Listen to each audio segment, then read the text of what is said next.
Make these safe and easy sparklers for the 4th of July. First, you're going to map out how you want your sparklers to be.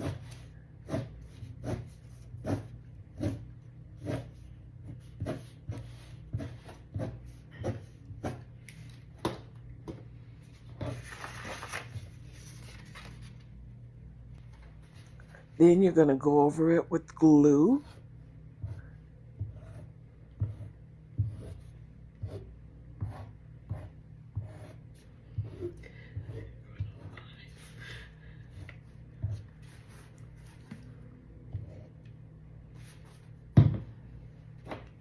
Then add some really beautiful glitter.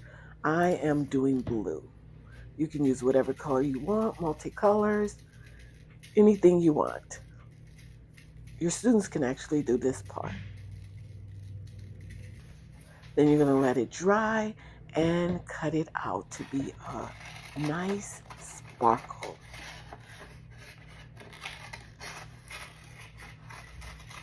I like to make my edges round so that it'll look like it's an actual sparkler. And you add a popsicle stick, and that's it. Happy 4th of July. Until next time, bye.